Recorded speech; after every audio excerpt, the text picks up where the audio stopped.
I've managed hundreds of real estate agents and thousands of real estate transactions. I have a few transactions over the years that really stick in my memory. And one of them is where one of the agents in my office had a listing. The buyer and buyer agent came along, and the buyer truly, when I say this, I mean it literally flashed a lot of cash. The buyer wanted to move into the home before closing and gave a big story about why that was convenient and for him and he needed to do it. He couldn't buy the house if he couldn't do it. Well, the seller believed the cash, allowed, against my agent's advice, allowed the buyer to move in.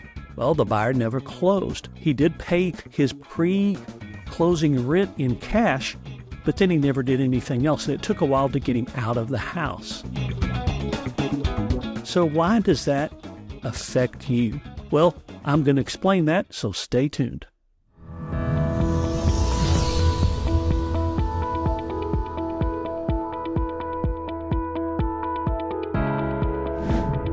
Hi, Stuart Sutton at Agent Finder, where we use a combination of artificial intelligence and human expertise that's common sense in order to identify the best agents for your specific home. So the mistake the agent made, even though he advised the seller not to allow the buyer to move in, was not to show the seller a pre-qualification letter or lack of a pre-qualification letter. Now, there's a difference, as my other video described, between a pre-approval letter, which is a cash equivalent situation, and a pre-qualification, which is where the lender has received information but hasn't verified everything.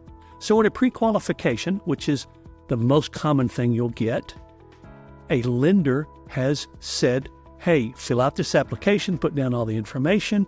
Based on all that, it looks like this person will qualify for the loan. Maybe they pulled a credit report and looked at it.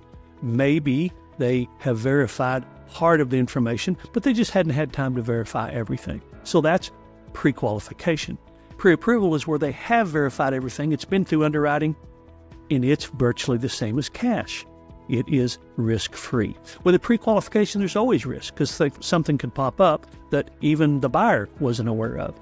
However, your agent, when you're listing your home, should take it on themselves to represent you, call that lender, and ask questions. What kind of questions should they ask? Well, they should ask, have you seen the credit report? Are there any issues that need to be overcome? You see, you have to be careful with privacy laws. They can't give you details about that buyer. You might ask, or the agent might ask, have you seen their assets? Have you seen their debts? So not just on a piece of paper on the application, but actually verified them and seen them. And if they haven't, that's okay. That's what a pre-qualification is. But maybe a timeline, as short as possible, for going through that process. You see, there's a timeline in the contract. Actually, it's an addendum to the contract called the third-party finance addendum. The timeline could be 7 days or 14 days or 21 days that the lender has to verify all that information. But you want to know now, are there any issues that are concerning? I always ask, are they 1099 or W-2? In other words, do they have a paycheck or are they self-employed? Self-employed people are always harder to get qualified, as most people know. So have you calculated their debt ratio, their income ratio, etc.? So basically, your agent just needs to get a level of comfort that that pre-qualification is going to turn into an approval. If all they do is take the letter and do nothing else,